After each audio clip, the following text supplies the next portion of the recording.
Surviving Reality contains explicit content full of snark and sarcasm that may not be suitable for all audiences. Listener discretion is advised.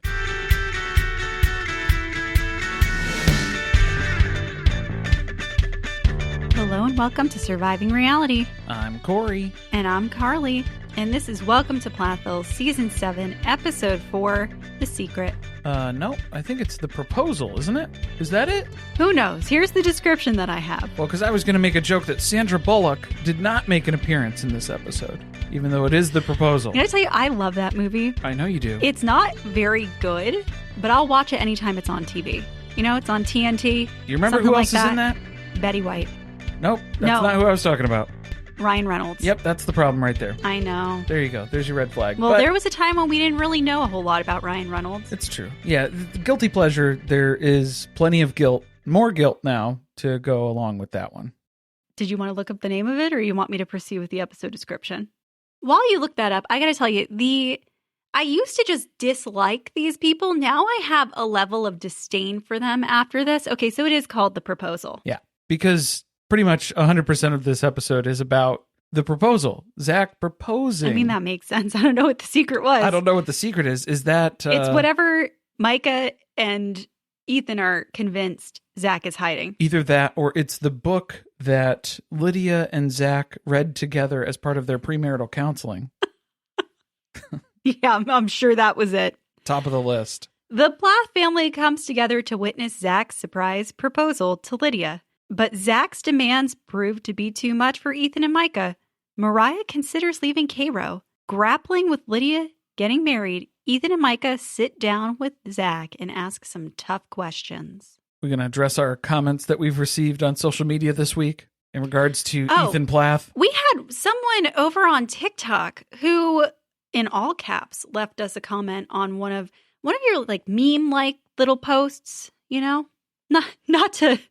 Yeah, thanks for belittling my work. My life's work, Carly. I was saying, it wasn't even in response to any commentary we were giving on the show. No. Just enraged, I guess, all caps, telling us that people are just jealous. Someone is jealous of Ethan, and that he's not like that bad.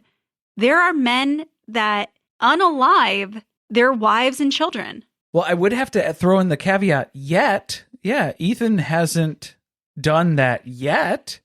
But I just want Aiden to know that that's not the bar that we're setting for men. I think we're going to have to raise it a little bit more than that. I agree. It needs to be above that level, at least. I'm just thankful I'm not terrified for my life being around this person.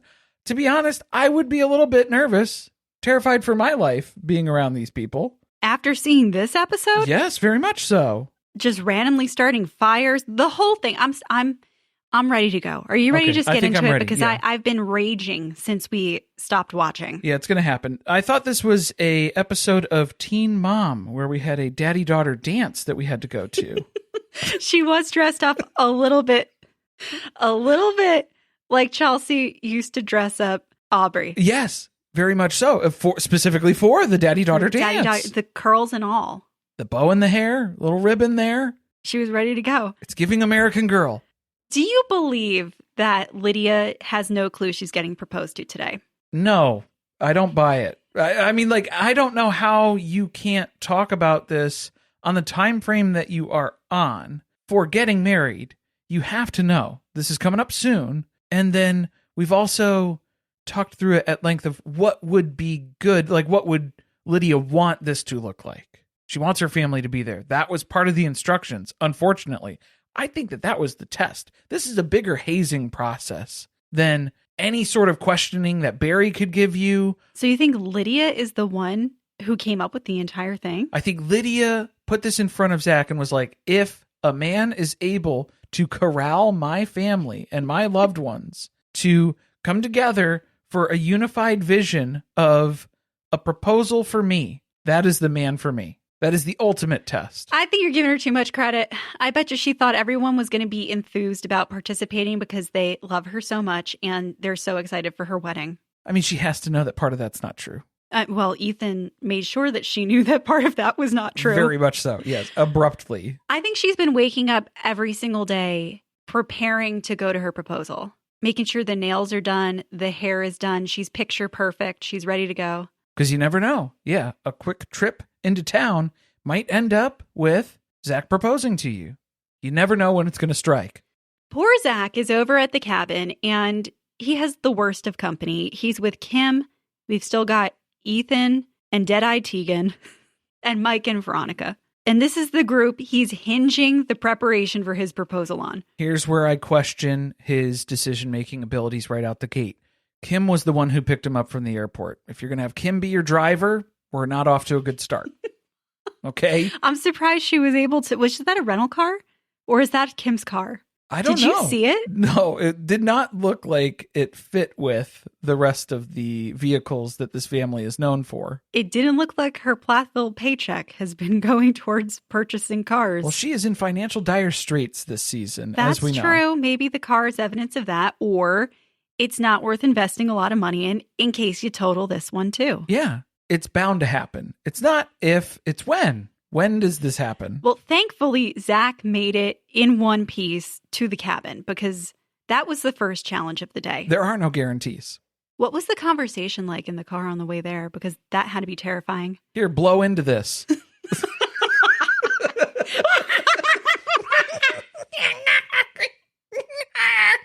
Do your blowers work? Because you're going to need to blow into this, Kim. The car won't start unless you blow into this. Oh my gosh. So Zach has a plan for what they're going to do today. He has, I guess, mistakenly put a lot of time, effort, and thought into preparing for his proposal to Lydia. Oh, you see, that's the problem right there, Zach, is you have expectations. You have an idea of how this is going to go, and that doesn't really work out in this family. Yeah, they're very offended by the gall Zach has to have come here today with a plan on how to execute the proposal, right? That's what they're upset about because he's telling them how he wants things to go. He's too particular. He knows what he wants. He's trying to get everyone on board and on the same page. He's very bossy. I feel bad for him because he's nervous. The whole thing is nerve-wracking. Half the people here he doesn't even know. He just got out of the car with Kim. That had to be a terrifying journey. He is a metrosexual man telling these manly men what to do, so they're feeling very out of sorts based on that. Did you notice that a lot of the time Ethan purposely had his back to Zach? So you couldn't see the reaction, the face that he was making for things? That's why. Maybe. I just felt like it was him trying to be combative.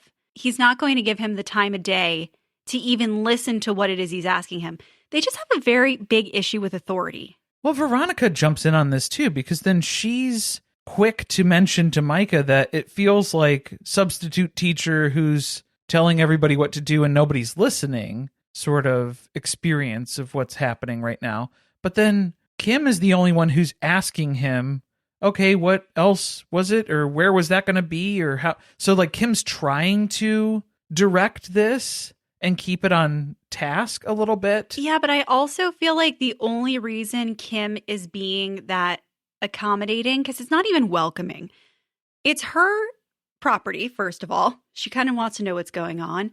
And then her kids are being so rude and no one else is talking to him. So she's the one by default who's stuck engaging in most of it. I think that's what it comes down to. She knows that Ethan and Micah have mentally checked out at this point. Once Micah's rolling down the hill trying to knock Zach over, I think you're pretty much knowing that you're not going to get any further in today's homeschooling lesson. Now, I was getting very, very, very mad when we were watching this at the women. And I think we're going to have a little conflict about that because I do think that, first of all, Kim, you're their mother. It's your responsibility. I know they're adults, but you're the one who raised them so poorly that they think that it's appropriate to treat someone like this in this situation.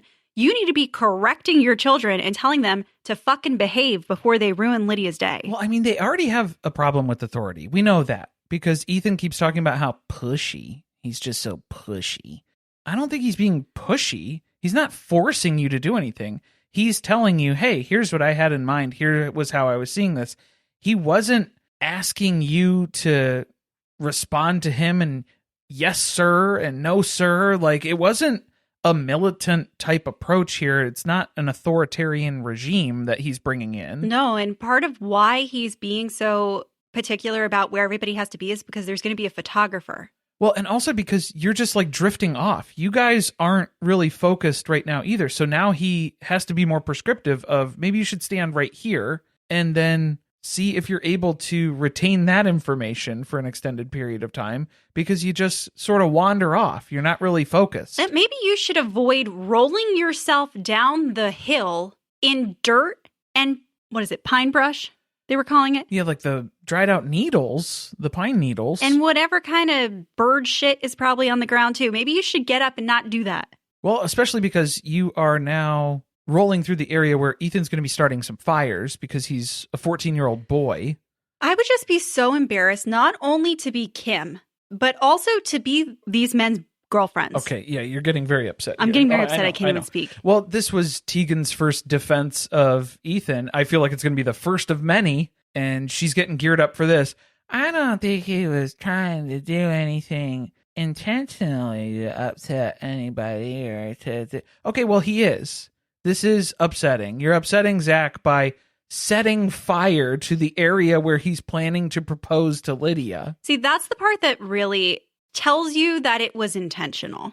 Because Zach told them where he was going to stand to propose on the peninsula, and then Ethan wanders down there with a lighter and tries to light the entire area on fire. Which is not good fire. Well, Kim is not on board with that plan either. She doesn't have insurance on this property. She's freaking out because she's like, you really need to stop doing that. Smokey the Bear does not approve of this. They're throwing the Adirondack chairs that were down there just in the water.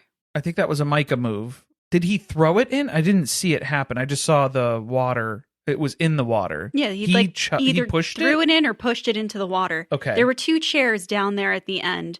And I don't know if Zach asked to move them because it's where he's going to be standing, but they decided to push them into the water, which upset Kim because also that's her property. She can't pay to replace those Adirondack chairs on the budget that she's on. She already expensed them to the show because that's where they filmed the opening sequence with her and Ethan That's in the first episode. I can't expense it again. She was going to return those. Well, then Tegan and Veronica are blaming each other. They're like, oh, I think your boyfriend did that. Your man-child is setting fire to the peninsula. Well, your man-child is throwing the chair into the water. Okay, let's not make it a competition. Why are we just standing and watching it happen? I would be so embarrassed if you did this. Okay, yeah. And I would be embarrassed if I was doing it. Have I done stuff like this? Have I been a dickhead like this in the past? Yes. Was I under the age of 16 at the time? Most definitely. Well, I do think that's probably mentally where they're at. Right. But Because- then, well, you're upset with the gals for not stepping in to intercede on their behalf. I'm upset with the guys for even going this route in general. I agree with that. I just think if they're going to continue to act that way, that somebody needs to set them straight that their behavior is not acceptable. Because the problem is the majority of the group appears to be in favor of this. They're all quietly going along with it by not Yeah, you're stepping participating in. They're trying to not just haze, but bully Zach. They want to ruin the day, which they just gave Veronica shit in the last episode about how she can't approach Moriah because that'll ruin the whole thing for Lydia. But now this is what we're going to go out there and do? We're going to ruin it in a different way, a way that I'm okay with, not the way that Veronica needs to do this. We can't have a woman have control of ruining it. No. If the men decide to ruin it, then that's up to them. And I don't really get a say in that. Let me tell you, I'm loving Zach, especially when he pointed out that it seems like there's some anger within them, and maybe that's why they're doing this. Zach has experience with troubled religious youth in his youth mentoring, youth pastor sort of. He knows how to approach this. He knows how to talk at their level and speak very directly, too. Zach is talking about how, because, of course, Ethan has continued to set fires. Now that we've fished the chair out of the water, now he's burning more stuff, which Kim is freaking out about, too, still.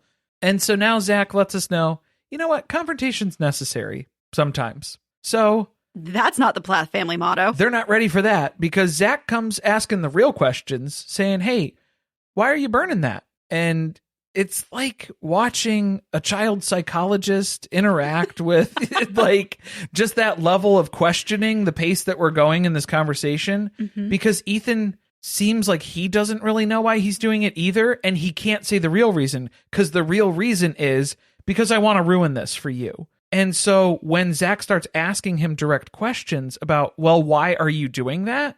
Ethan doesn't have good answers for this. He can't explain himself, because he can't be honest in the fact that, oh, I want to ruin this. Did you notice his whole body tensed up when Zach approached him about it? Almost like he didn't expect that he would be confronted for continuing to do the thing that he was already asked not to do. I think the thing that really calls it out, where Zach explains it like he would a child, well, it seems like you're kind of destroying this area, which I'm trying to make beautiful for my proposal to Lydia. It needs to be a beautiful space for Lydia's engagement. And that's when it's called out directly that, hey, Ethan, you're being a fucking dick. Okay?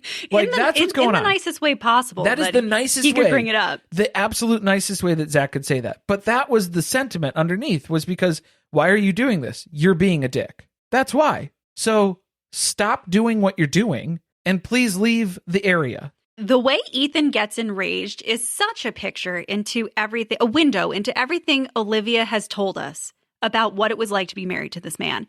He gets so mad that Zach has confronted him, made him feel stupid, and that now he has to walk away like a scolded child from what he was doing.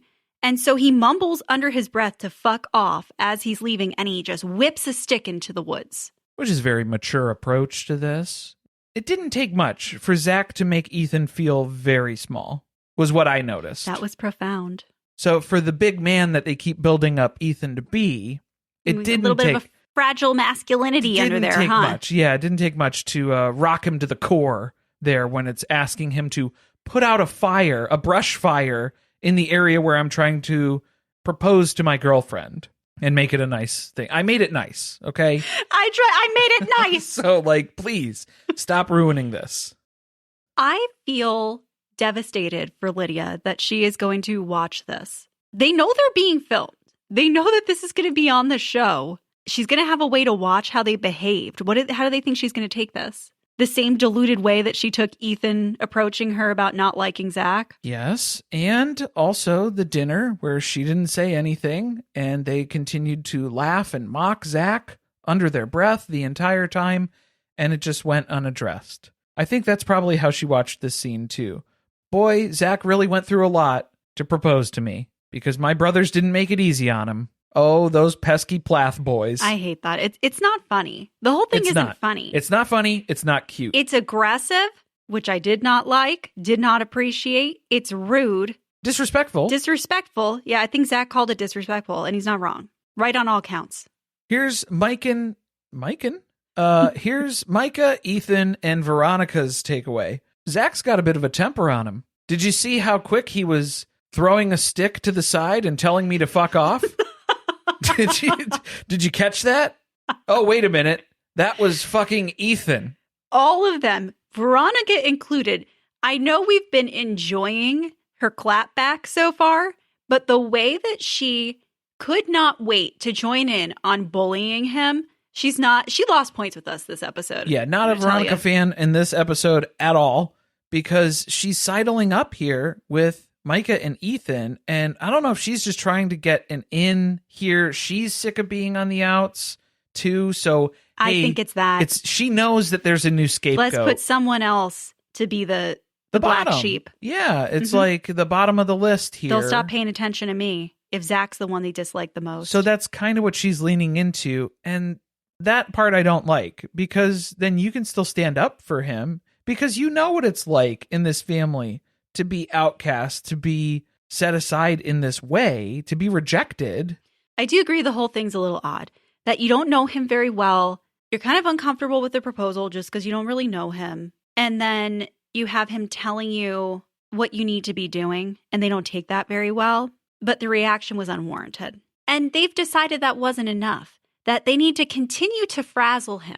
Because what did they get there at 3:00 and he's not proposing till sunset? So they have a little time to kill. They're trying to draw more of his anger out. They've seen his reaction initially here.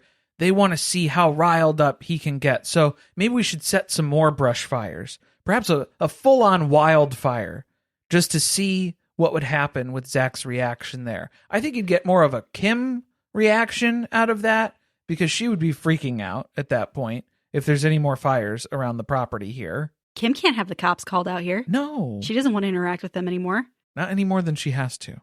But Ethan takes the high road. He would want to throw Zach into the water. That's what the devil on his shoulder is telling him to do, because we heard about the devil on Veronica's shoulder a couple episodes ago. Telling her to approach Moriah. Yeah, make the confrontation, do it on camera, do it publicly. But Ethan's deciding, no, let's make sure that it's a nice proposal for Lydia. We don't want to ruin the day. Oh, thank God. The one shred of empathy that must live somewhere deep, deep, deep within his heart has decided that it's going to win out.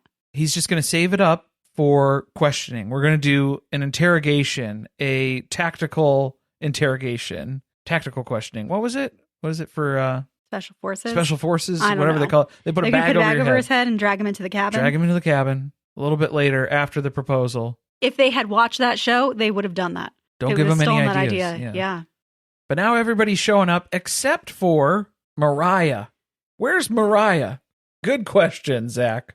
Mariah's hanging out at a local bar that also kind of looks like a barn, and she's just downing glasses of red wine. She's getting loaded nearby, just like her mom taught her.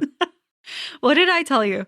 I knew this bitch was not going to show up until knew? 5 minutes before the proposal was going to start. Of course, yeah. She's avoiding small talk by getting loaded up, belly up at the bar. That is one way to do it. That's a strategy for sure. That's her short-term plan for avoiding any type of confrontation. She's got a long-term plan, though. Oh, yes. Yeah. I like where your head's at for this one, too. She reveals to the producers that she is going to be moving to Montana because she's done all the healing that Cairo can offer her. And now she's on to a new horizon. How much healing has Cairo offered her where every single person in the family is like, she is a broken, hollow shell of the person that she used to be? That's how much healing was available in Cairo? How much healing do you think Montana has to offer? She didn't even give an explanation why Montana. Why is that the place that you have chosen to go? I would like to go one step further there. She doesn't know. So, like, how can she know what the reason is when she doesn't even know? She's just going because it's remote. She was like, where's the least amount of people in the country? Probably Montana. Oh my God, do you think that was her thought process? That I hurt people, so I need to go someplace where there aren't a lot of people to hurt? Less people around me that I could hurt. I'm not gonna lie, during this, I was Googling to see if there's any type of treatment center nearby. Because Montana feels like a place where you would go to like a wellness center for mental health. Something like that. There's got to be a couple of them out there. And I hope that's where she's going, but it's probably very unlikely. I hope so, but I don't think so. Yeah. But what is this? This is just a life reset for Moriah and Blackjack? They're going to go live on a ranch in Montana or something? Where is she going to live? She's going to have a farm? She's going to take care of the land? She's going to homestead in Montana?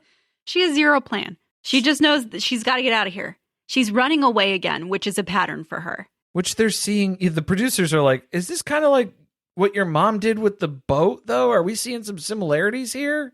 She didn't like that. Didn't like that. Did not like that suggestion at all. I think we might have touched on something got close to the source of something there. I gotta tell you, I feel bad for Moriah because I think she has been severely damaged by having been in this family and the things that they said to her and said about her for the first 17 years of her life when she lived with them. And, the subsequent years as well. But I think she was very much the target of a lot of mental and emotional abuse. And that's the aftermath. That's what we're seeing, her reckoning with that. And she still hasn't addressed it, though. I think that's the scary part. The sad part is that you are seeking healing from the same group that caused you all of your harm.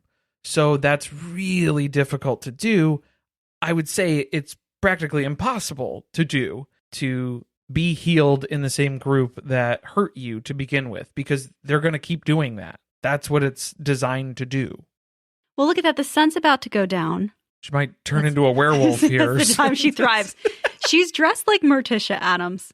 Like really in this episode. Between the wig, it's a wig, right? At this point. I don't know if it's a wig or she's still the alopecia hadn't gotten taken all of her hair yet. Yeah, like the proposal footage. I don't think that was wig yet, but definitely the confessional stuff with the producers. But between the dark hair and then the black dress she had on, which it's a proposal, guys. Why are we going dressed like it's a funeral?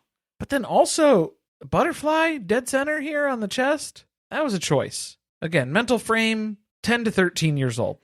That's about where we're at. That's as far as we were able to get, and we're not delving any deeper. Those might be the only clothes that fit her right now. She is shopping in the kids section of Walmart. I want my pink shirt back.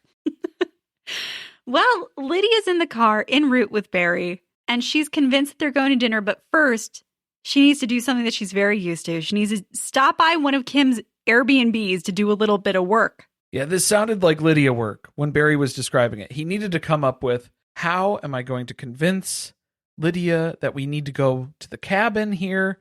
I know. We got to drop off some towels. Housekeeping, you want towel. I'm glad to hear that Kim has hired professional cleaners and that that's no longer Lydia's job.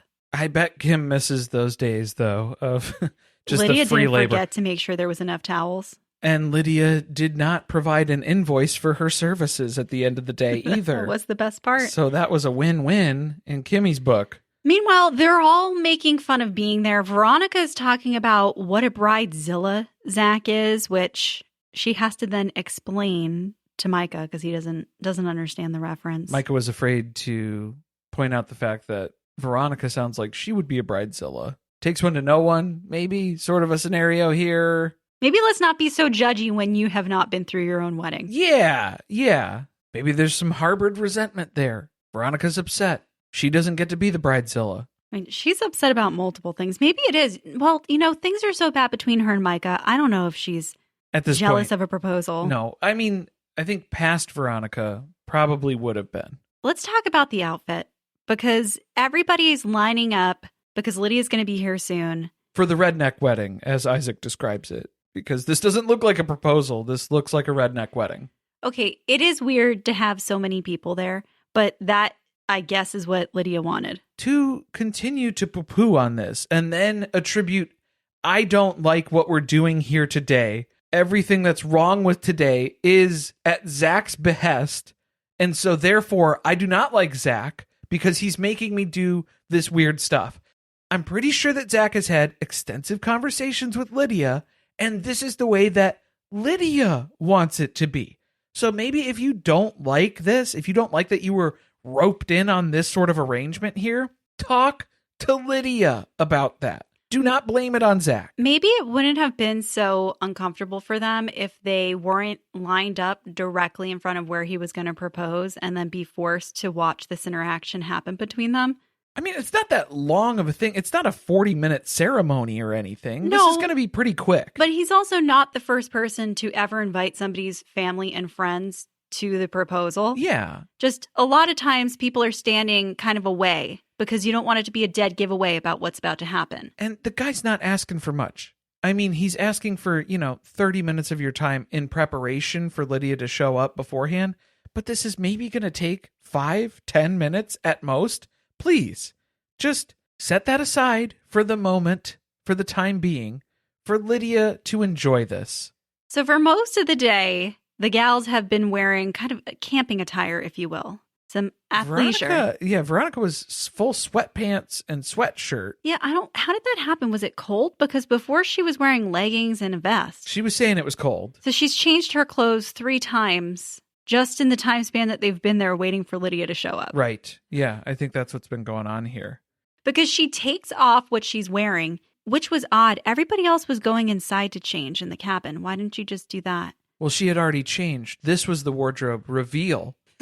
The dress was already on underneath. So she was just taking off the outer layer, which was protecting the wardrobe change underneath. I think that she was envisioning that this would be a Britney Spears VMA moment where she would just tear off the outer layer and reveal what was underneath. It's not a rip away, tear away sort of situation. It's not a quick change, wardrobe change. She needed some snaps on the side of those pants because she struggled to get them off over the shoes.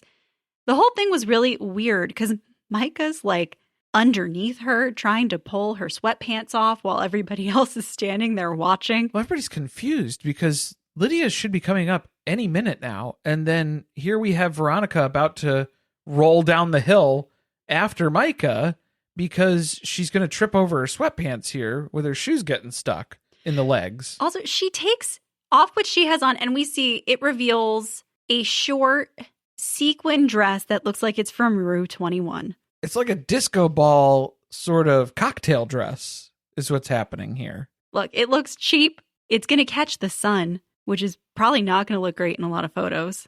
She's not going to be in the photos, right? It's mostly going to be, hopefully, the focus, the attention.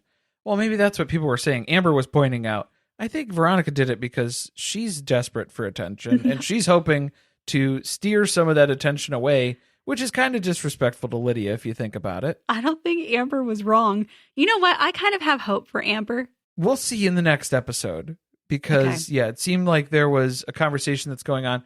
I don't think that it was appropriate for Veronica to be addressing a lot of the topics with Amber directly because a lot of it didn't have to do with her. No, how old is she? Is she like 14 years old? Yeah. 15? So why are we seeking out the younger people in the family to emotionally regulate the adults or should be adults in these scenarios? That I don't understand. What also upset me about this is how Veronica had asked Zach, well, what should we wear? And his instruction was, oh, church clothes, which, I mean, you need to be a little bit more specific than that because depending on what church you're going to or what service. Well, you're also assuming that she has a frame of reference for that. Correct. And I mean, which the Plaths don't even have because they weren't allowed to go to a church. They didn't go to church. And so that's what I'm saying is like, but even if you are attending a church regularly, it could be different depending on what church you're going to. I mean, I guess he thought that they would have some common sense of what it means when someone says church clothes, that it probably means wear something a little nicer. A little nicer. Something that metrosexual church clothes is appropriate. Maybe not a dress you would wear to a club, you know? Well, maybe not like we're going to Karma after this. Well, here's the part that gets me is that it doesn't matter what instruction Zach would have given because Veronica lets us know, oh, I don't listen to any man that I don't know. So when he tells me what to wear, I'm going to do whatever I want to do just to spite him. Girl, we're going to check you on that. You asked him what to wear, and he gave you an answer. Asked, and he instructed. So then how are you going to get upset at what the answer was? Also, do you get upset when you receive a wedding invite and it has a dress code on it so that you know whether it's a black tie wedding or ours was beach chic? Was that it? I think so. I don't remember. I don't really know what that meant either, but I think it was we meant like, don't wear a no button-down flip-flops. Hawaiian shirt and shorts, please. Yeah, no Hawaiian shirts, no flip-flops was the main thing. But it was on a beach, and we wanted it to look nice. How dare us? Yeah. But it made sense, because then for people who were like, I don't really know what that means, in the description that we had, we were able to explain it. I had an explanation on the wedding website of what the fuck that meant. So there you go. Lydia's chariot rolls up, and she sees Micah's truck. She's so surprised. Did Micah get the text too? How many towels are we going to have here now? This is going to be too many towels, probably. Come on. Also, I mean, maybe they could have parked somewhere else. Just his big ass truck, the biggest truck. How much of a surprise did they want it to be? I guess it didn't matter when she got there. They just had to get her to the location. Yeah. Because she's so unaware of the fact that she's going to be proposed to in the near future. Well, and they're right there. There's a whole swath of people that are within eyesight of where they're parking. So it's not too much of a mystery at that point, even though Lydia is still pretending like this is all very new information to her. But it's lucky they rolled up when they did, because people were dropping out of that line like flies. Everybody suddenly had to go to the bathroom, and Zach had his own little Menti Be Light where he was like, a pep talk. You know what? I can't control other people. I can only control myself. I'm not going to waste my energy on things that I cannot control. He should have done some icebreaker games. Some butterfly tapping. Something to regulate here. He was very dysregulated. But yeah, maybe he should have done some icebreaker games, something to keep everyone occupied and in the same place where you're not just standing around awkwardly waiting for a vehicle to roll up. Oh, and it's extra awkward because Moriah is here. We didn't even mention when she rolled up. Oh, right. Yeah, she just kind of Just burst skipped onto over the it. scene Well, here. it was kind of like she didn't even need to be there because she didn't really speak to anyone. She just found a spot next to Amber in line so that she could just stare at the ground the rest of the time. She popped in at the buzzer just in time for Veronica's wardrobe change. So that was good. Good timing. Veronica's not going to try to talk to you while she's... A real power move by Veronica. Well, yeah, while you're halfway taking your pants off and Mariah's walking up to join the line here, kind of caught you in an awkward position. But no, Lydia's so excited about this. This is exactly what she wanted. This is exactly how it was described to her. Described to her, or she described to Zach? Well, she described it to him, and then that's how... I'm sure that they talked about this at length. She walks down the line and hugs every single person as though it's the receiving line at her wedding. She doesn't know how to deal with this. Yeah, how to approach this, how to address this. I mean, it's not like there's any reason for her to rush to the bottom of the peninsula where Zach is because she kind of knows what's going to happen. And she's got to go slowly so the photographer has time to get good photos. Hopefully, yeah. Everybody set? Is everybody ready? You got like a good 5 minutes of just me hugging people up here, so we better not miss anything when I get down there. She's already crying. And when she gets to the bottom, she meets Zach and he proposes. Yeah, they basically did meet there. I mean, that's probably about the same extent that they know each other, according to Micah and Ethan, even though they do know each other pretty well. Clearly, Zach went through the trouble of painstakingly putting together the exact proposal that Lydia's always dreamed of. He had a real Cody Brown moment, though, when he almost forgot to take the ring out as part of the proposal. He was asking her to marry him, but he didn't have the ring. It wasn't ready. Buried deep in those tight pants. He didn't have any front pockets. Was that it? Yeah, was it in the... That was a the Michael jacket? Scott joke. Oh, no. Okay, yeah, that's good. What's the real takeaway here? Is that Ethan is standing at the back of the group up at the top of the hill here, secretly hoping that Lydia says no. He's not secretly. He's mumbling under his breath. Please say no. Please say no. Well, I hope she says no. Why would you say that? Just saying it's too late. Stop being an asshole about it. Because, yeah, shocker. She says yes. Tegan has a lot to say about other people passing judgment on situations and having an open mind, but she doesn't seem to snap back at him at all. Yeah, she's standing by her man through a lot of this junk. Gross. Well, too bad. Lydia said yes, as we all knew was going to happen. And so I guess Ethan's not going to get what he wants, which was what? For her to say no, devastate Zach, and then watch him run off crying? Is that what he wanted? I think that is what he wanted, yeah, in some ways. But Lydia is completely impressed, shocked, amazed. Zach went above and beyond. That's true. No one was more impressed, though, than Barry. Okay. You know, my theory for this, though, is that Barry and Kim appreciate a good scheme. Oh, so I think that's what they liked about this. He liked that they were able to pull off tricking her and getting her to a secondary location. There's an element of deception that's in here, and so that gets Barry's creative juices flowing. I'm wondering, too, if he felt like he pulled one over on Kim because he had such a big part in the proposal, which was why she made sure to say she has a very long list of things to help Lydia with for the wedding. There was a little tension between her and Barry when that came up. Yes, because it's on to the wedding next, which they only have like 80 days to now. And there's a lot of stuff to do. Long list of things. We all have our stuff that we got to do. Yep, we're all pretty busy with the wedding preparation. But Ethan's right at the top of the hill here, ready to shit on this, because Lydia comes up and is like, hey, maybe you can like spend time with Zach and hang out to get to know him, because she's absolutely desperate for Ethan's approval for some reason. And he's still just like, yeah, no, I'm not interested. Right? Didn't it look like he rejected that? And she started to tear up. And it wasn't tears from joy of having been proposed to. It was that she knows that he doesn't like Zach. She just accepted Zach's proposal. She's asking her brother to spend the time to get to know him better. And all he responded was, well, if you're happy, I'm happy. But not in a nice way. And then he told the producers. The tone of voice was like, well, if you're going to do it, then I guess there's nothing I can do about it. And the other thing that he was telling the producers while he was standing next to Tegan was, it might take a couple years for me to warm up to Olivia. I mean, Zach. The true miracle of this episode was how little Olivia's name was said. Yeah, because for an entire family of people who are so thankful to be rid of Olivia, man, they sure talk about her a lot. They are thinking about that woman constantly. They were too busy scheming to ruin somebody else's life. Yeah. So they were distracted about her just for this episode, but don't worry, because she'll be back next week. She does pop up, though, because Veronica ducks into the woods to make a couple of phone calls here. That's when Moriah saw her out.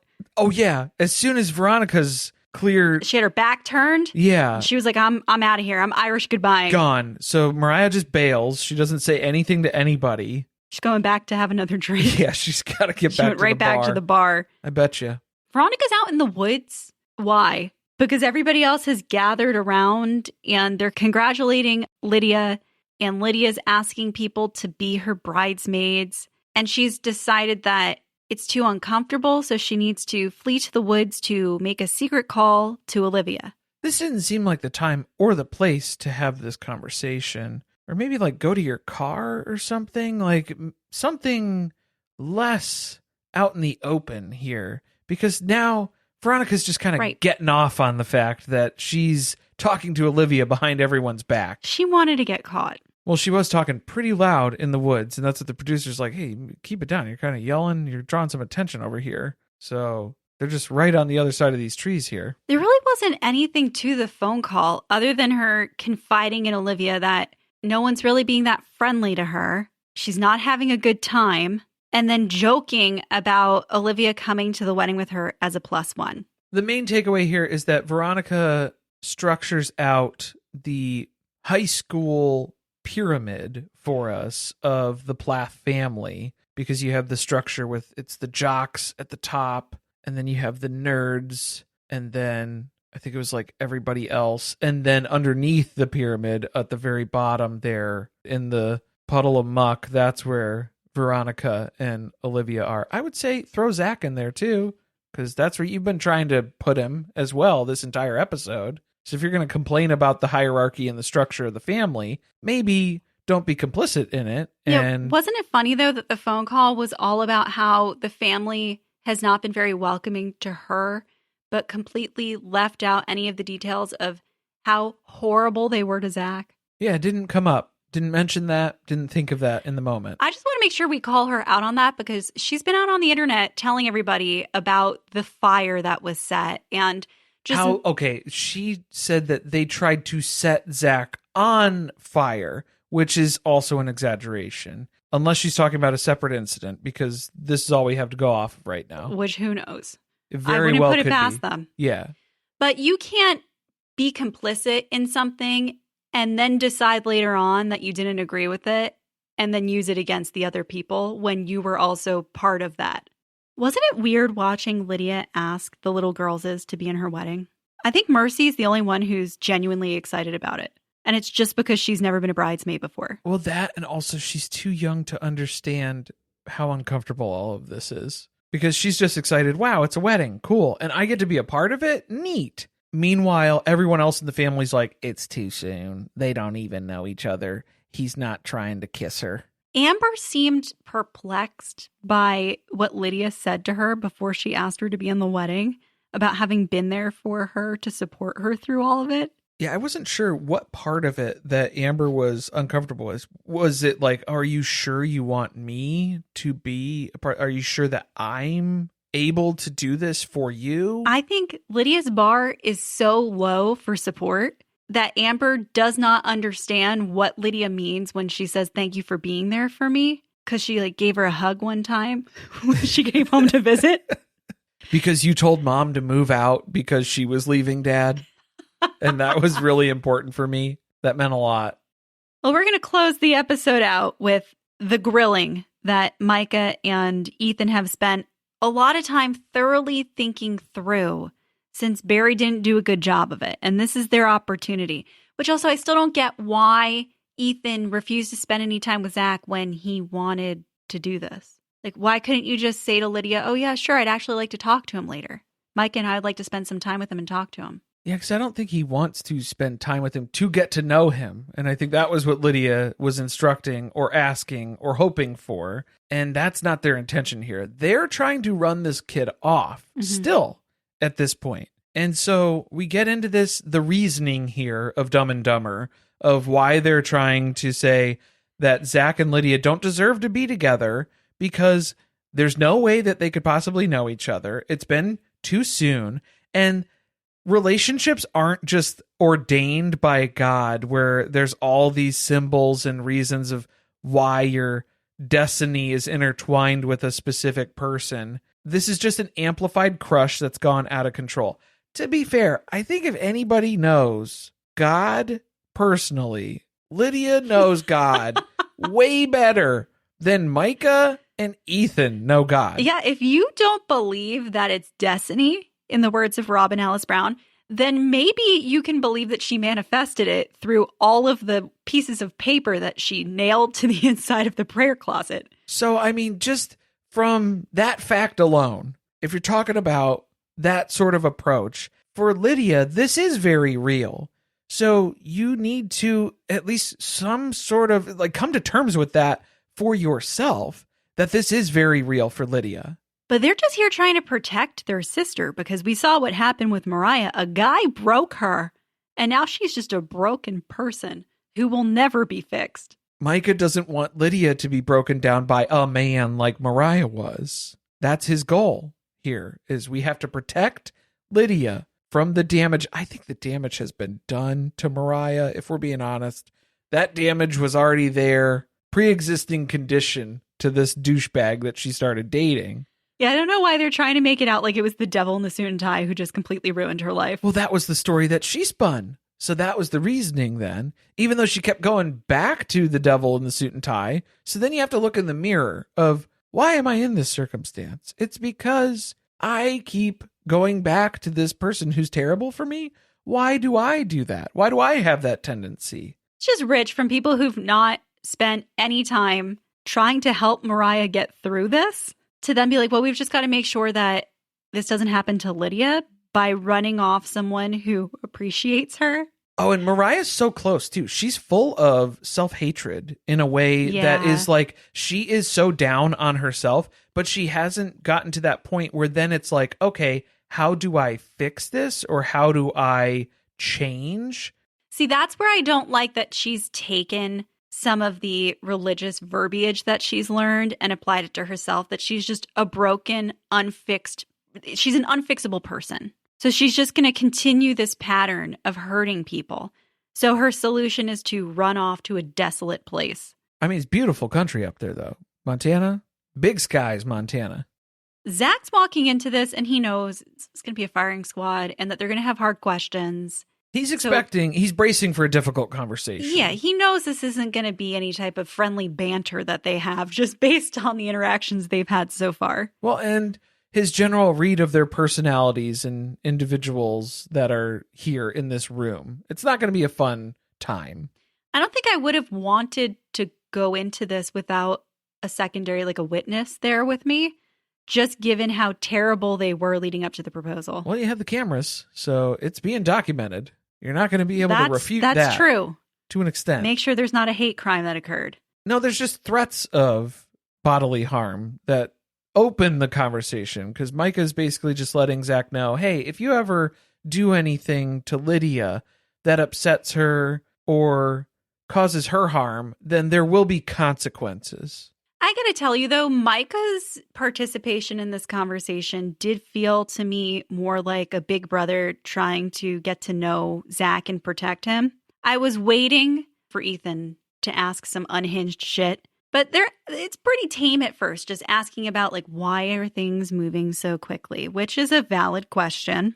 Well, I just like the fact that Ethan and Micah are so unable to form human connections and relationships that they don't even comprehend what Zach is explaining here, where the time that they spent, even though it was limited time, it felt like so much time had passed because there was this intensity to their relationship, this depth of understanding and knowing each other And they spent a lot of time together within a short time period. So they spent a whole week together, but they were together basically the entire time that week. So like that time compression doesn't make sense to Ethan and Micah because they can't understand getting close to somebody in any amount of time. Which, fine. We know you all have a problem with the time frame. We get it. Micah asks him, what do you do for work? How are you going to support Lydia? How are you going to hustle? Okay, what is it you do? This was the concerning part, though, because it sounds like Zach has a lot of passions. So I would be concerned with this answer. They didn't seem very concerned with this answer, though, because they were like, oh, yeah, he's got a lot of different things that he's in. He's talking about he coaches tennis. So he likes tennis. He has a passion for tennis, a passion for coaching, a passion for opening a coffee shop at some point. He has a lot of passions. I don't know what that means in terms of financial stability, though. These aren't really the people to criticize anyone else for not having, to be fair, steady employment. Yes, they're like amazed with, wow, that's a lot of things. It's a lot of things that Zach is already well involved in. I mean, Micah reports to be a model, so how are we going to come at Zach for having part-time employment? No, I think Micah has shifted his resume to post-hole digger. I think he was building fences last season. That was the majority of his time. Loves to dig out a hole. I think that's the only digging out that's going on in Boca Raton. Okay, this is where it gets weird with Ethan. He asks how Zach feels when he's with Lydia. And Zach doesn't really understand exactly what he means by that because he says, well, I feel confident. I feel confidence when I'm with her. And the subtext of it was, does your pee-pee go up? That's what he wanted to know. Does it move? Look, I'm a straight heterosexual man, and I just want to know if when you see Lydia, do you get hard? I want to talk, Zach, if you're straight, why don't you want to talk to me about when your penis gets hard? So this is what gets confusing for me. Yes. The right is like, Zach is trying to answer this in a respectful manner of like, okay, this is Lydia's brother who's asking me kind of a weird question.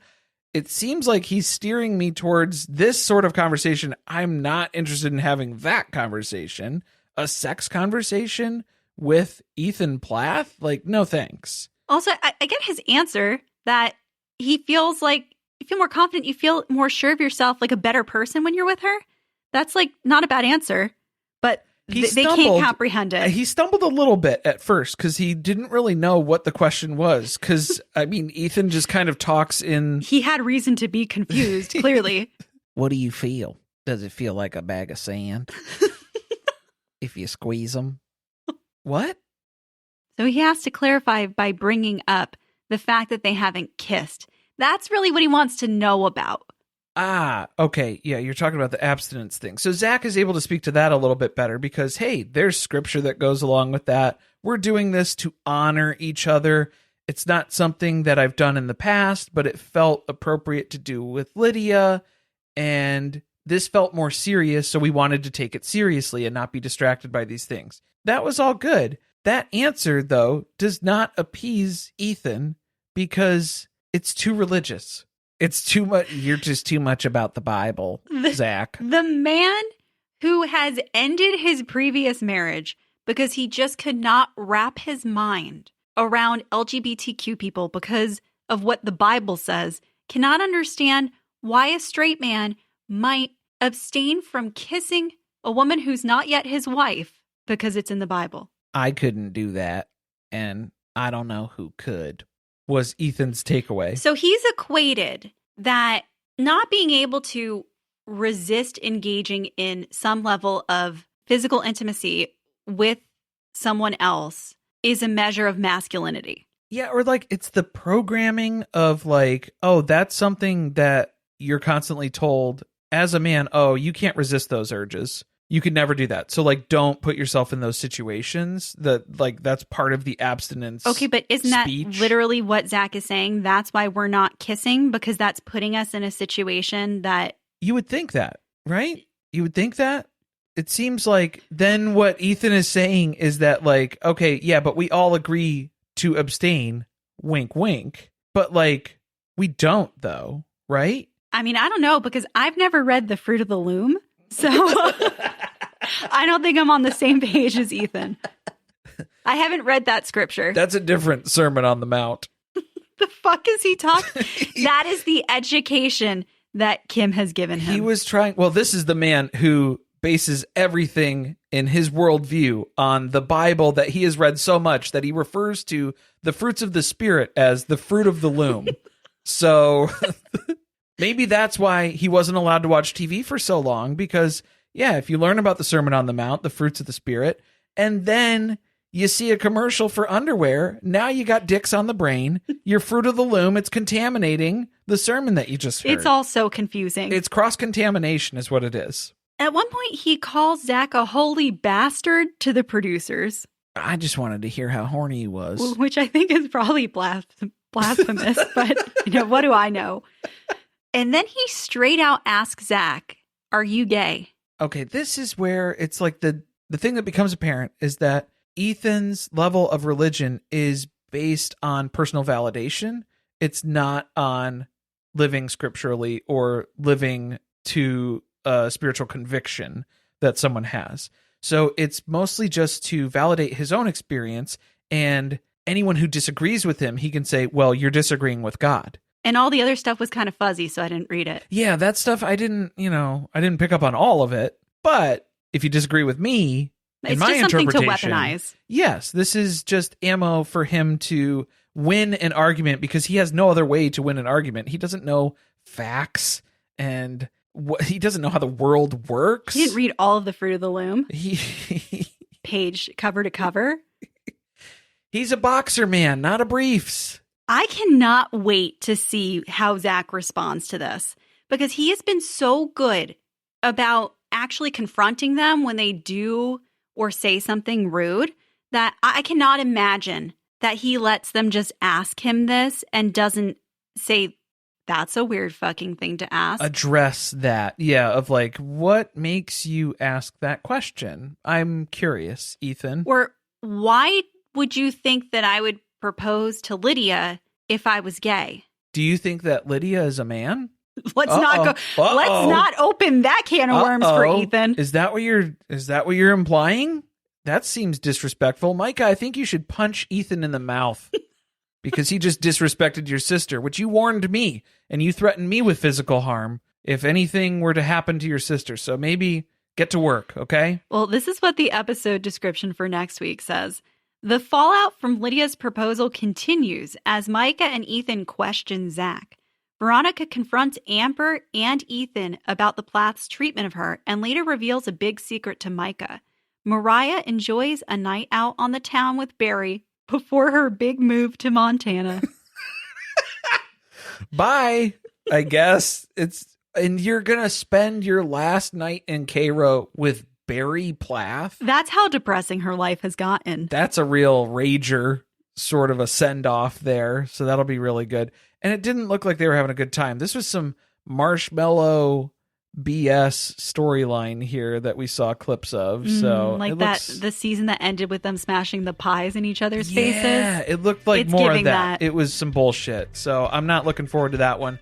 Guarantee you that the secret that Veronica tells Micah about is that she's been talking to Olivia, because then in the clip that we saw, Micah runs and tells Ethan, hey, Veronica's been talking to Olivia. So who cares? Who cares is the great question. That's not Ethan's problem anymore. Well, it shouldn't be, but she lives rent-free in his head. Yeah. So I'm sure her name will be mentioned no less than 24 times next week. Thanks for listening. We'll see you next time.